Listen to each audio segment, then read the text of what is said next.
When the Taliban took control of Afghanistan, a former Afghan army colonel named Mohammed became part of the massive crush of people trying to flee at the Kabul airport last week.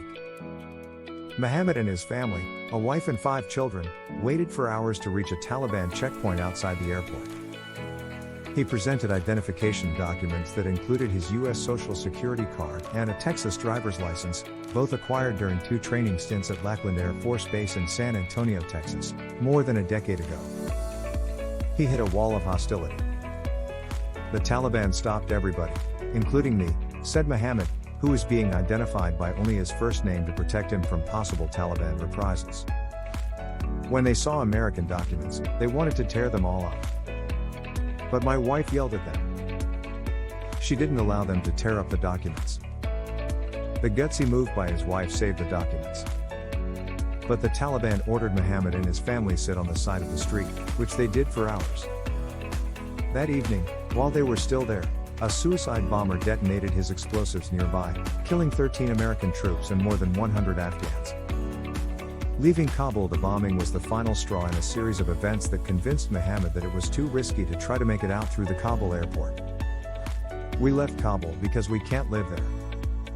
The Taliban are seeking us," said Mohammed, who spoke to NPR by cell phone from northern Afghanistan, where he and his family are now in hiding. He's now part of a group of about 20 families, more than 100 people altogether, who quietly traveled by bus to the northern part of the country in hopes of finding a way out. On the bus trip, the men wore the same all-encompassing burqas as the women so the Taliban wouldn't stop and search them. All the families have members who were part of Afghanistan's collapsed military. Many, like Mohammed, were instructors at the National Military Academy in Kabul. Another former instructor is Waisma, who's also being identified by just one name for her safety.